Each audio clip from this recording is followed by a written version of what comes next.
Coverage varies by plan. View contracts and exclusions at endurancewarranty.com. If you're driving a car or truck with an expired warranty and suddenly lost your transmission or needed a full engine repair, would a $4,000 repair bill leave you stranded?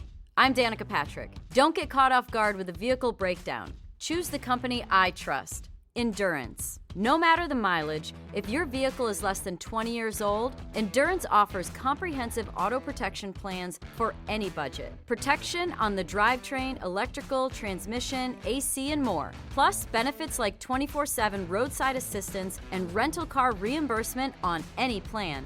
Endurance handles everything, from making the claim through the repair process to paying the certified mechanic of your choice. Don't get caught off guard with a vehicle breakdown. Act now and get 1 full year of elite benefits. A $2,000 value, free. Visit endurancewarranty.com for your fast free quote today. That's endurancewarranty.com. Hi, I'm Richard Karn, and you may have seen me on TV talking about the world's #1 expandable garden hose. Well, the brand new Pocket Hose Copperhead with Pocket Pivot is here, and it's a total game changer. Old-fashioned hoses get kinks and creases at the spigot, but the Copperhead's Pocket Pivot swivels 360 degrees for full water flow and freedom to water with ease all around your home. When you're all done, this rust-proof anti-burst hose shrinks back down to pocket size for effortless handling and tidy storage. Plus, your super light and ultra-durable Pocket Hose Copperhead is backed with a 10-year warranty. What could be better than that? I'll tell you what, an exciting radio-exclusive offer just for you. For a limited time, you can get a free Pocket Pivot and their 10-pattern sprayer with the purchase of any size Copperhead hose. Just text WATER to 64,000. That's WATER to 64,000 for your 2 free gifts with purchase. WATER to 64,000. By texting 64,000, you agree to receive recurring automated marketing messages from Pocket Hose. Message and data rates may apply. No purchase required. Terms apply. Available at pockethose.com/terms.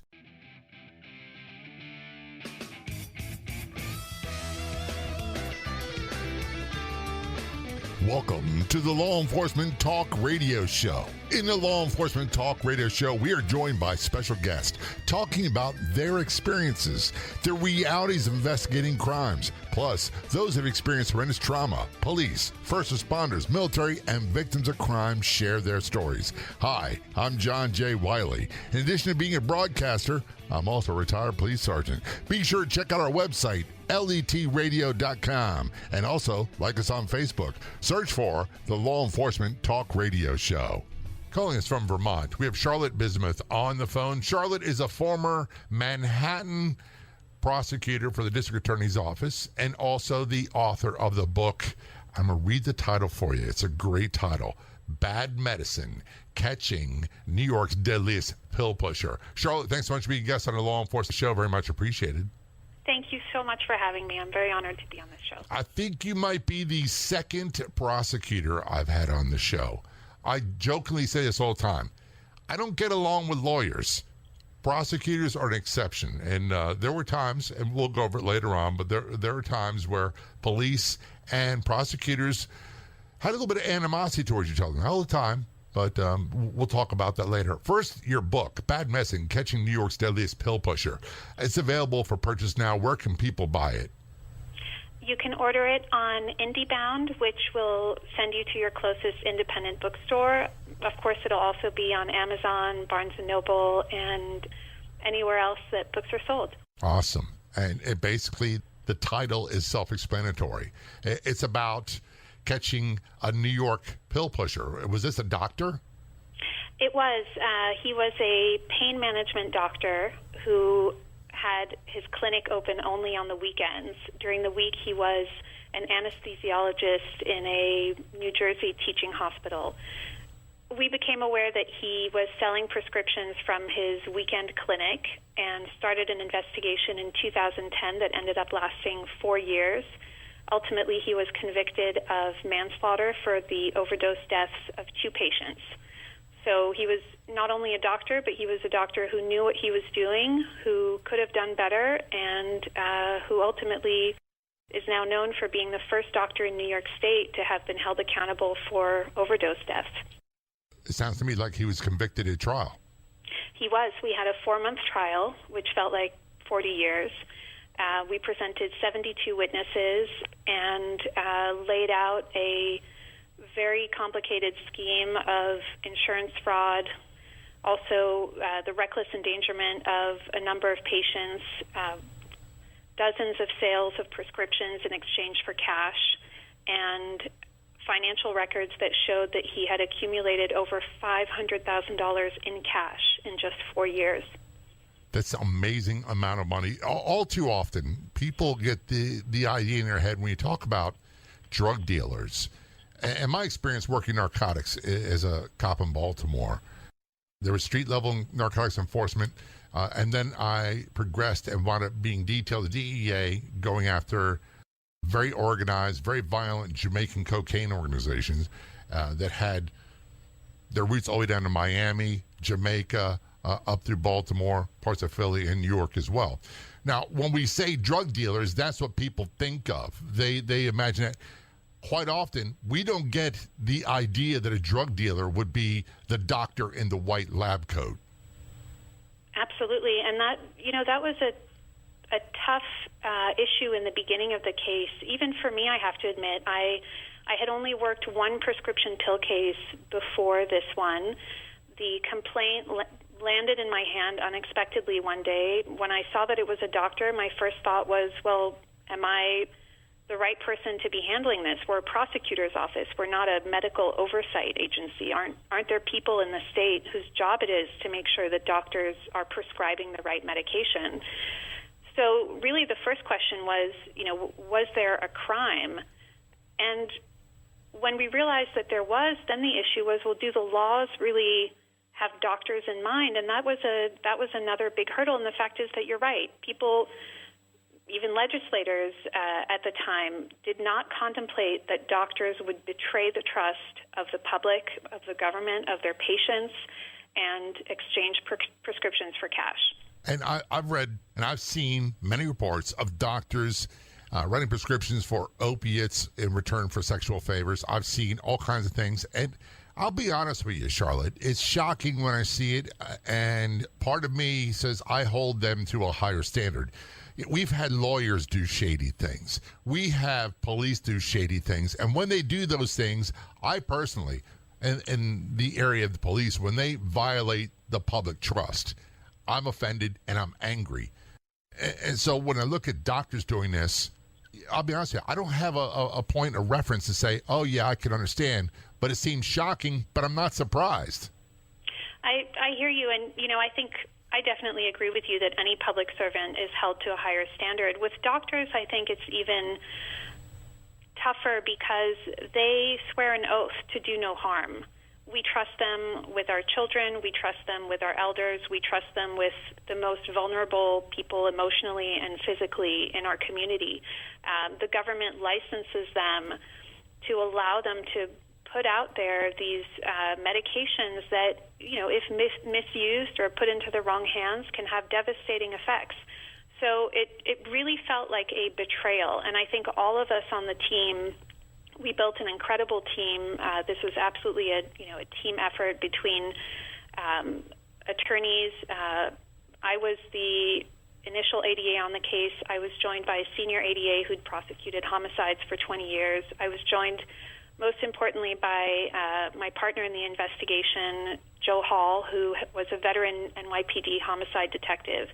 He had never seen anything like it. We felt a sense of profound pain, profound betrayal, seeing what this doctor knew, the warnings that he'd received, the desperate pleas and calls from family members, the calls from emergency rooms and hospitals telling him his patients were being revived from overdoses, that they had overdosed on the medication he has prescribed, and nothing stopped him. So I agree with you on that. It was hard to have. Sympathy is the wrong word, but as a prosecutor, obviously your job is always to be sure that you're not just, looking for a conviction, but that you're doing justice. And every step along the way, our team struggled with the question of, are we doing the right thing? Are we getting the right facts? Are we understanding them correctly? And, time after time, we would come up with reasons to think that, maybe we misunderstood. And every time it turned out that, no, this was deliberate. This was motivated by greed. He had full knowledge of the consequences, and he did it anyway. It's sad to say, but it happens. And, as a police, our job was a little bit different. For those listening, when there was probable cause that a crime was committed or was going to be committed or whatever, we took action. We presented the case to the state's attorney's office, and they decided to prosecute or not. And quite often, there was sometimes heated. However, everybody we encountered that broke the law didn't get arrested.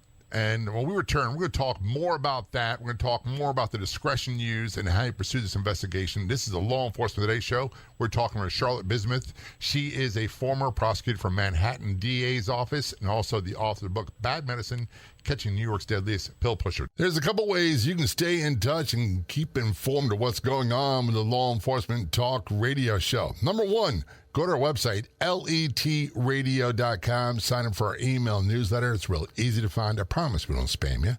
I send out about one email every 2 weeks or so. And there's also a feature called Broadcast Channels on our Facebook page, where we send messages directly to your inbox, directly to your messenger. Real easy to sign up for. Make sure you like or follow the Law Enforcement Talk Radio Show Facebook page. And up top, you'll see broadcast channels, one for free podcast versions of the radio show, another one top post of the day. So you too can stay informed quickly, easily, and best of all, like always, free. Don't go anywhere. We'll be right back. Here's another location where you can find all kinds of news for free. That's medium.com, spelled medium.com. Look for the Law Enforcement Talk Radio Show and Podcast profile on the Medium app and follow it. Hi, I'm Richard Karn, and you may have seen me on TV talking about the world's #1 expandable garden hose. Well, the brand new Pocket Hose Copperhead with Pocket Pivot is here, and it's a total game changer. Old-fashioned hoses get kinks and creases at the spigot, but the Copperhead's Pocket Pivot swivels 360 degrees for full water flow and freedom to water with ease all around your home. When you're all done, this rust-proof anti-burst hose shrinks back down to pocket size for effortless handling and tidy storage. Plus, your super light and ultra-durable Pocket Hose Copperhead is backed with a 10-year warranty. What could be better than that? I'll tell you what, an exciting radio-exclusive offer just for you. For a limited time, you can get a free Pocket Pivot and their 10-pattern sprayer with the purchase of any size Copperhead hose. Just text WATER to 64,000. That's WATER to 64,000 for your 2 free gifts with purchase. WATER to 64,000. By texting 64,000, you agree to receive recurring automated marketing messages from Pocket Hose. Message and data rates may apply. No purchase required. Terms apply. Available at pockethose.com/terms. Return conversation with Charlotte Bismuth. Charlotte is a former prosecutor with the Manhattan District Attorney's Office, also author of the book Bad Medicine, Catching New York's Deadliest Pill Pusher, available for sale wherever books are sold right now. And I, for one, can't wait to read this. Charlotte, I want to go back into your history a little bit. At what point in your life did you say, hey, I want to be a lawyer, and then said, hey, I want to be a lawyer and a prosecutor? Well, I think the first thing I knew was that I wanted to be a detective. I was one of those kids who had the fingerprint kit with the powder and the magnifying glass. You were an investigative geek like us, then. Absolutely. And I realized that I wanted to practice law after a few years in public service in New York City agencies. I worked for the Parks Department, and I worked for the New York City Civilian Complaint Review Board, and I became really interested in how is it possible from an operational standpoint to keep a city like New York City safe, and what does it take, and what's the balance between enforcement and working with the community. I really wanted to understand that. Right. And I was also really driven by a sense of justice. I was concerned about victims. I was concerned about the criminal justice system. And I knew that as a prosecutor, that's where I had the greatest hope of making a difference. I didn't get in the first time I applied. I wasn't a U.S. citizen yet. I'm originally from France. I finally got my citizenship. I reapplied. I got the job. I worked in the appeals department first for 2 years, and that meant arguing, defending convictions in front of a panel of judges who interrupt you all the time. It was high adrenaline, but I really wanted to work directly with victims, and I wanted to investigate cases. So I transferred to special narcotics, where we investigated felony narcotics cases within the 5 boroughs, and I really cared about those cases. I don't believe that drug cases are victimless crimes. They're not. They're not. I wish that people... There's 2 things that happen, and I do this quite often, Charlotte. One is, and personally, I want people to understand this. If they legalize marijuana everywhere in the United States, I don't care. I don't care. I don't drink. I don't do drugs. I don't even smoke anymore. I try not to curse, and I try to eat healthy. I'm the boringest guy on the planet, and I'm totally okay with that. But when people back in the day would say, look, it's just a nickel bag of marijuana, it's just a dime bag of marijuana, I said, well, you realize that all the violence going on in Mexico, all the people being put in 55-gallon drums and set on fire and shot and killed, you're giving money indirectly to those dealers to buy weapons. You realize that, don't you? And they're like, no, not me. No, that's just that.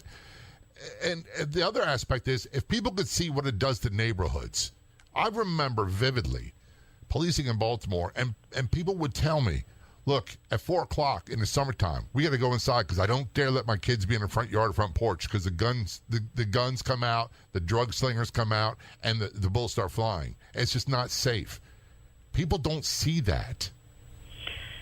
I think the difficulty is seeing the entire picture, which is not just the violence, but also the incredible destructive power of the substances themselves. And I think one thing I've learned after working on this case and now working as an advocate for victims of the opioid epidemic is that these drugs are incredibly powerful, and there is so much stigma in society about people who become addicted to these drugs that, we really, really need to be extremely careful about how we think about the problem and how we try to fix the problem. Absolutely. And it's very complicated. But in terms of what drove us to this case, Joe Hall, who again was my constant partner in this investigation, he gumshoed on the streets, and I worked in the office researching the law, looking up prescriptions, trying to figure out what avenues were open to us for prosecution, working with the rest of our team. We just had never seen this level of callousness, and we started meeting with the families of the overdose victims who felt like they were the ones who had done something wrong. They felt like they hadn't helped their kid, get into rehab. They hadn't been there. They hadn't listened to them. They hadn't spoken to them enough about the dangers of drugs. They thought it was their fault, and they didn't know that there had been a doctor prescribing these medications, taking money from their child, and disregarding all the risk signals. And that really made us sick. And that was something that, to this day, I'm still in touch with many of those families, including some law enforcement families, as well as, young men and women who have had very difficult lives. And they were the ones who kept me going, because every time we hit an obstacle in the case, and at the time I was going through divorce, it was, not the funnest of times, and I thought of them. And I thought that somebody needed to speak up for them and make sure that we didn't ignore a crime just because somebody with a medical school education had committed it. I'm so glad you did. And thank you to you. And by the way, if you're in touch with the rest of the team, please convey my thanks too, because that's a difficult thing. You talked about, I think it was 4 years that the entire thing took. The investigation took 4 years, and then the trial took 4 months. At some point, there must have been a decision time. You're like, well, do we get involved? Do we not get involved? Do we pursue this? And then you go through all these hurdles. And you jump over one, you clear another one, There must have come a point where you said, that's it, we're going after this guy. Was there a moment, an aha moment for you? We went, this is you and the team where we're going, that's it, we're going to do whatever it takes to get him. Absolutely. We were at the point before the Laffer murders, before the murders in Medford, where we were really trying to figure out, what's the right way of doing this? What are the laws that we can use? And when that crime was committed, which really broke us, to have that happen on our watch, it broke us. And we decided It doesn't matter what the other agencies are doing. If the DEA can't do anything, they had bureaucratic issues. If the medical oversight agency can't do anything, we're just going to have to shut him down any way possible. So what we did was we built an indictment based on what we could prove at the time. We had enough evidence to show that with respect to one patient, a young man who was 41 when he died of an overdose, that Dr. Lee, the name of this doctor, had disregarded warnings from hospitals that this gentleman was abusing fentanyl fentanyl is a patch. It's a pain-relieving patch.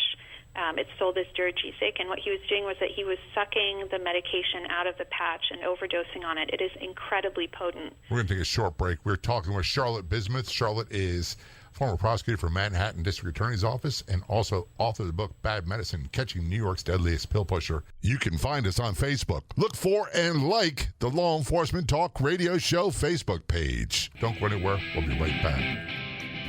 Are you over 70 with a life insurance policy you no longer need or can't afford to keep? You can turn it into cash. Get more information with no obligation at letsavings.com. That's letsavings.com, letsavings.com, or call 866-480-4252. Again, that's 866-480-4252. Hi, I'm Richard Karn, and you may have seen me on TV talking about the world's #1 expandable garden hose. Well, the brand new Pocket Hose Copperhead with Pocket Pivot is here, and it's a total game changer. Old-fashioned hoses get kinks and creases at the spigot, but the Copperhead's Pocket Pivot swivels 360 degrees for full water flow and freedom to water with ease all around your home. When you're all done, this rust-proof anti-burst hose shrinks back down to pocket size for effortless handling and tidy storage. Plus, your super light and ultra-durable Pocket Hose Copperhead is backed with a 10-year warranty. What could be better than that? I'll tell you what, an exciting radio-exclusive offer just for you. For a limited time, you can get a free Pocket Pivot and their 10-pattern sprayer with the purchase of any size Copperhead hose. Just text WATER to 64,000. That's WATER to 64,000 for your 2 free gifts with purchase. WATER to 64,000.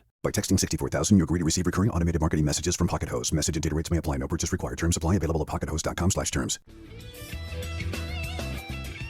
Back to our conversation with Charlotte Bismuth. Charlotte is a former prosecutor for Manhattan District Attorney's Office and also author of the book Bad Medicine, Catching New York's Deadliest Pill Pusher, which, by the way, was a doctor. We're going to return that conversation in a moment. Before we went to break, Charlotte, we're talking about using discretion, seeking justice, those sort of things. And that's a term that's used and abused quite a bit nowadays about seeking justice part. But an example was, we didn't arrest everybody that broke the law.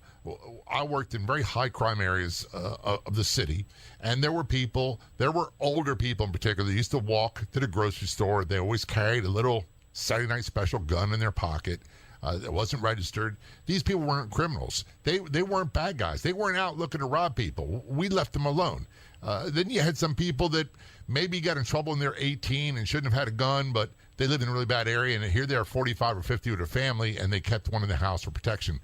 You can kind of tell after a while who's a bad guy, who's not, especially if you investigate. So when you guys, I say guys, men and women, decided you get this case, there must have been a lot of gnashing of teeth saying, do we go after this guy?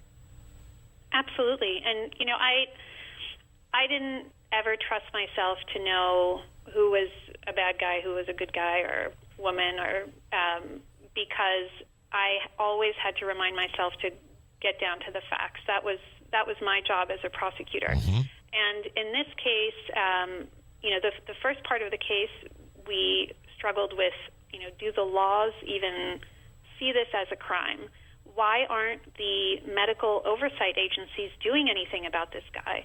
And what was very tough for Joe Hall and I was that we were starting to learn about overdoses, and progressively we learned about 16 overdoses, individuals who either were still his patients at the time of their death or who died within a year of leaving his practice. Now, that's a shocking number.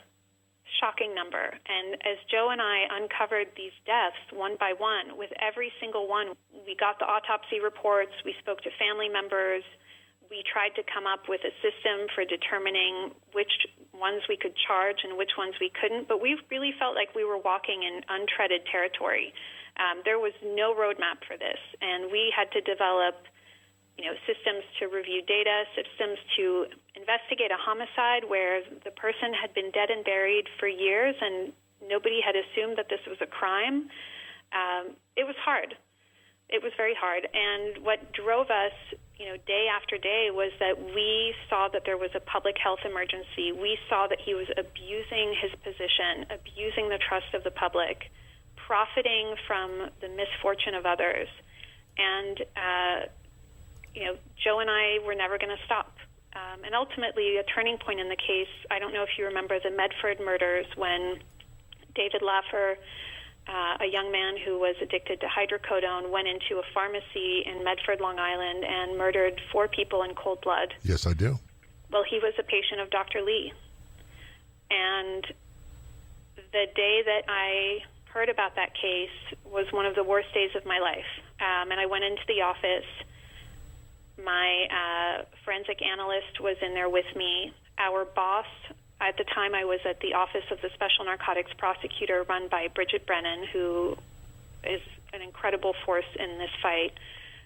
She came into our office, and at the same time we all said, Medford, why don't we check to see if any patients of Dr. Lee's filled prescriptions at that pharmacy? We did that. We found David Laffer. We ran some background checks on him. We forwarded that information to the Suffolk County Police. 2 or 3 days later, I was in a conference when Bridget pulled me out and told me that David Laffer had been arrested. And, I tell this story in my book, I had a rule that I never cried at the office, ever. And I couldn't help myself that day because I would have given anything to have been wrong on that. Well, you're better than me because I've cried in a patrol car many times. and I didn't do it in public.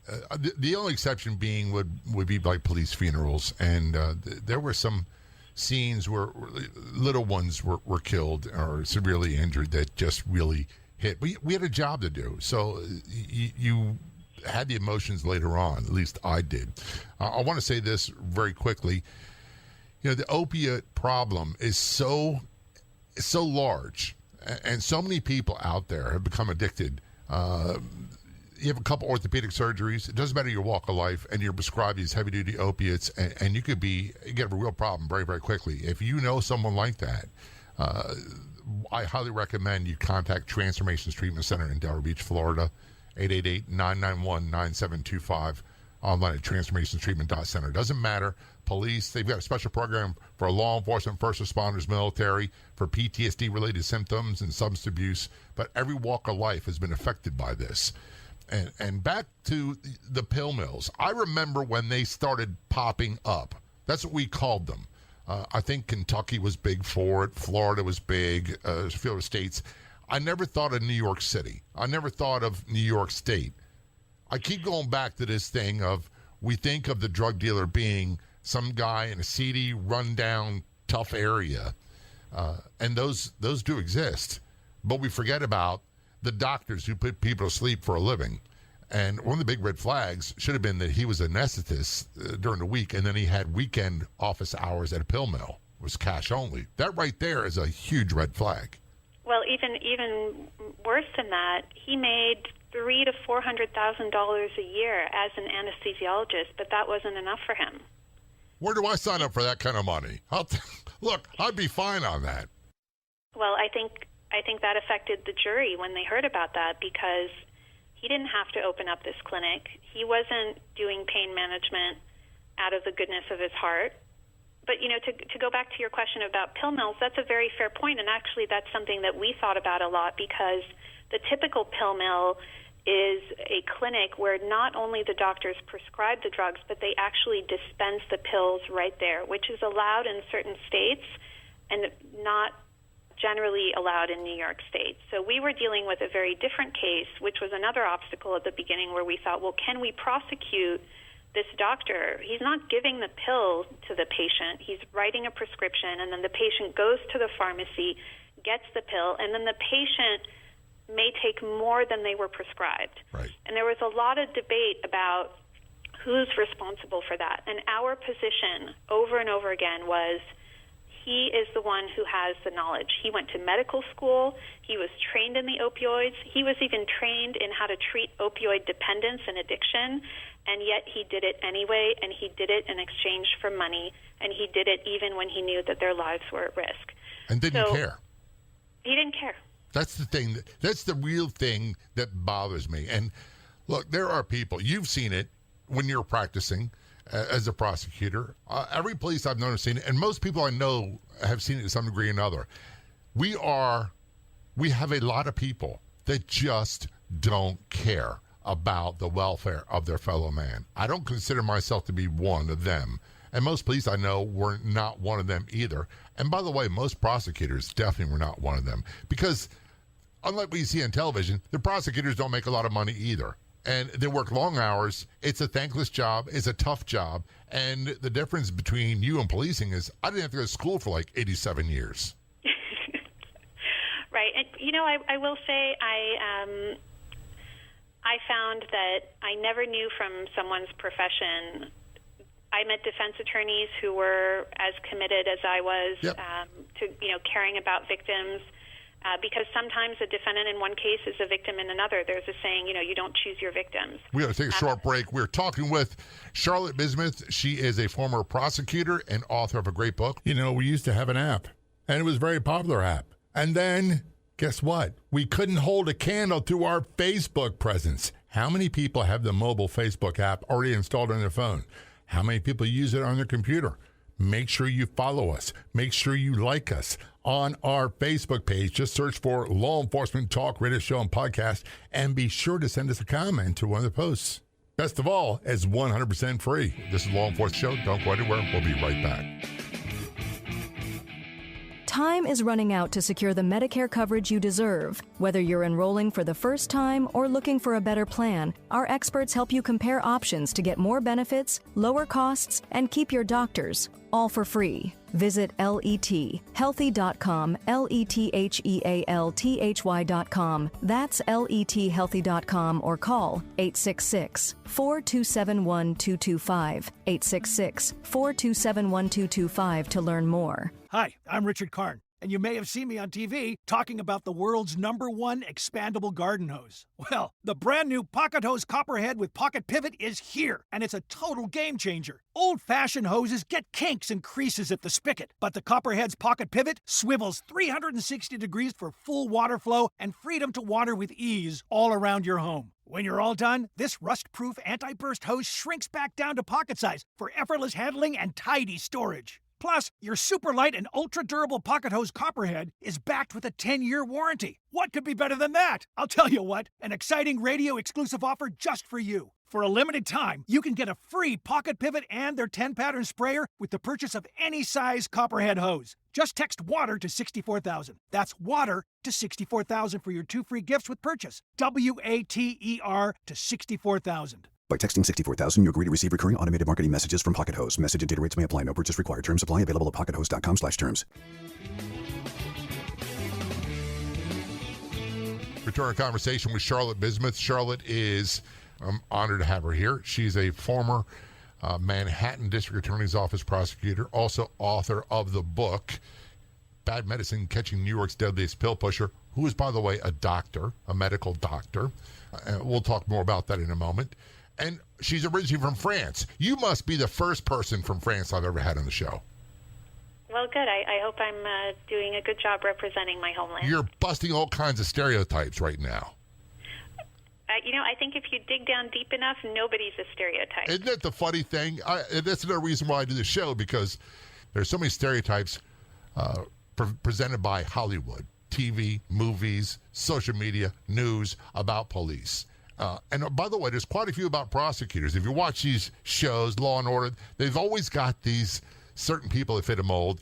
And when I think of France, I've got to confess, I think of berets and parlez-vous and cafes and everything else. And part of it's very nice, but part of it has a very negative tinge to it. So you're busting a whole lot of stereotypes. Good. Well, I did not wear a beret to court, though that might have made it more fun. That probably worked in your favor. But I want to get back to this investigation. And the reason I want to go back to it is, I'll give you an example. When I was a young policeman in Baltimore, and I got to see what happened, and we talked about this earlier. We talked about the violence and everything that goes along with the drug game. And there were kids I met that were 10, 11 years old, and then 4 or 5 years later, I was on scene. They got in the drug game. They shorted the drug dealer, and they got shot and killed. And I was there when he took their last breaths.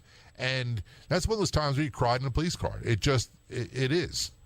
The other thing is you get to see this, but one thing we didn't talk about is you see the degradation of what it causes to the person that's afflicted. When we see opiate addicts, we used to have heroin addicts that would have to wear scarves around their necks because they had no veins and so many abscesses, or they had big hands we call boxing gloves, and what it did to families. And it's just heartbreaking to see. And I was there when many people died with a needle in their arm.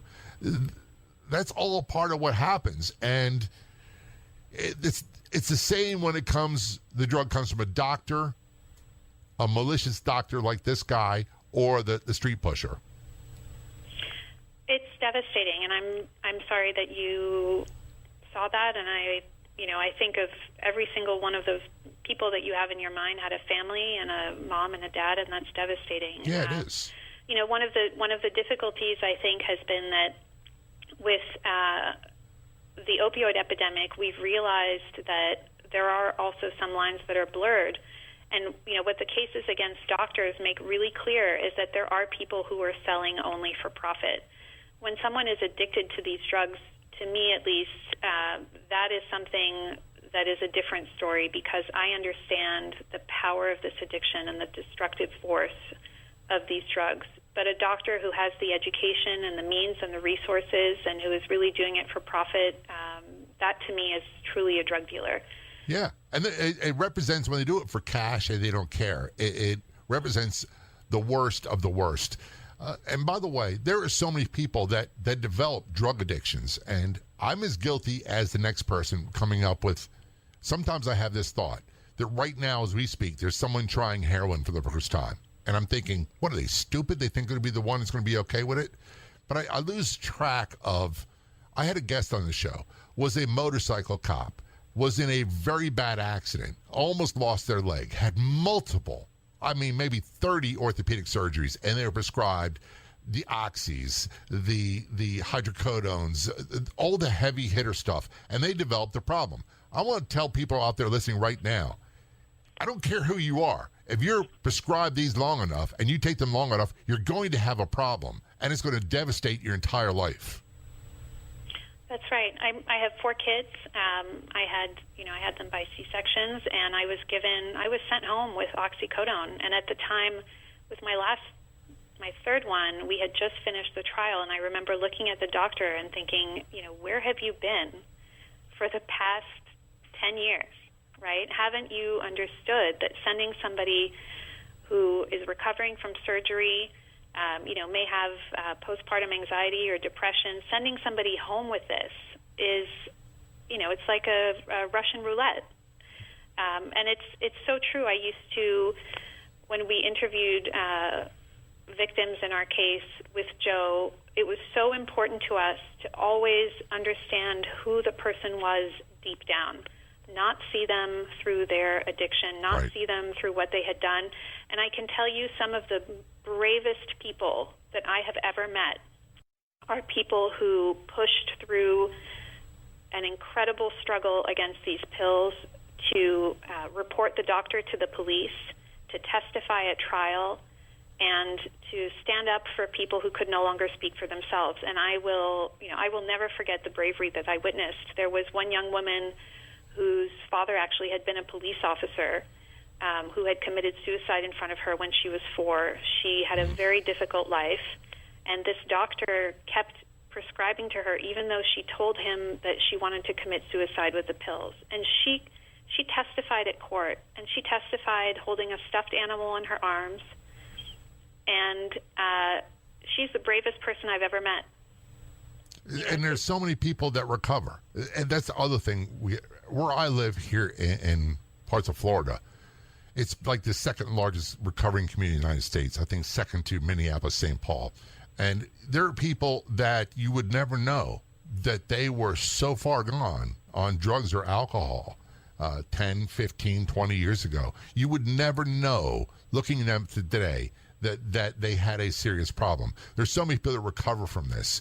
And I don't want to paint a doom and gloom, that everybody's going to die image. But people, if they develop a problem with this stuff and they don't get help, that's usually what happens. And it bothers me, to be honest with you, Charlotte, it bothers me immensely that a medical doctor just didn't care enough and said, I'm going to write these scripts anyway for money. It's incomprehensible. My trial partner, a senior attorney named Peter Kugasian, who had been at the Manhattan DA's office for a long time, now unfortunately he has ALS, so he's been in the hospital.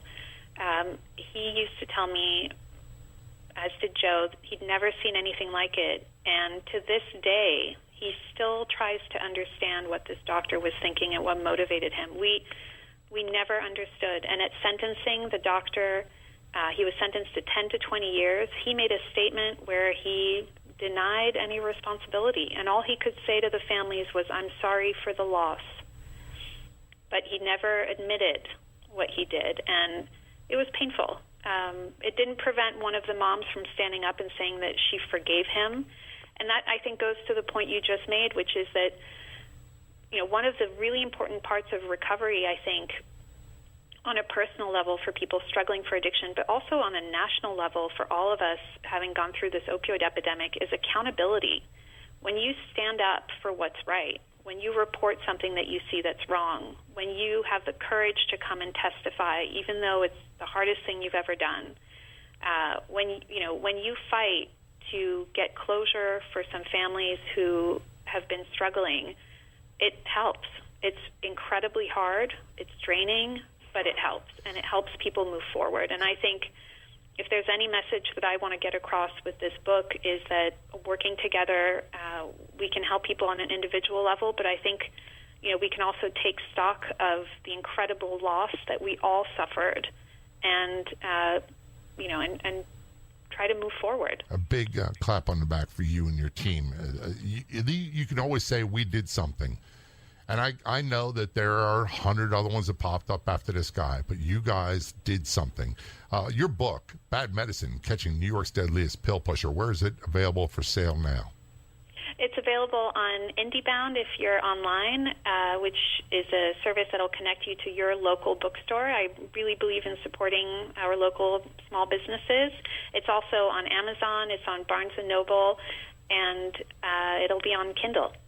And hopefully there is a movie in the future. Charlotte, thanks so much for what you've done, and thanks for being guys on the show. Very much appreciated. Thank you so much for having me. I'd like to thank our guests for coming on the Law Enforcement Talk Radio Show. The Law Enforcement Talk Radio Show is a nationally syndicated weekly radio show broadcast on numerous AM and FM radio stations across the country. We're always adding more affiliate stations. If you enjoyed the podcast version of the show, which is always free, please do me a favor and tell a friend or two or three. I'll be back in just a few days with another episode of the Law Enforcement Talk Radio Show and Podcast. Until then, this is John J. Wiley. See ya. Hi, I'm Richard Karn, and you may have seen me on TV talking about the world's #1 expandable garden hose. Well, the brand new Pocket Hose Copperhead with Pocket Pivot is here, and it's a total game changer. Old-fashioned hoses get kinks and creases at the spigot, but the Copperhead's Pocket Pivot swivels 360 degrees for full water flow and freedom to water with ease all around your home. When you're all done, this rust-proof anti-burst hose shrinks back down to pocket size for effortless handling and tidy storage. Plus, your super light and ultra-durable Pocket Hose Copperhead is backed with a 10-year warranty. What could be better than that? I'll tell you what, an exciting radio-exclusive offer just for you. For a limited time, you can get a free Pocket Pivot and their 10-pattern sprayer with the purchase of any size Copperhead hose. Just text WATER to 64,000. That's WATER to 64,000 for your 2 free gifts with purchase. WATER to 64,000. By texting 64,000, you agree to receive recurring automated marketing messages from Pocket Hose. Message and data rates may apply. No purchase required. Terms apply. Available at pockethose.com/terms.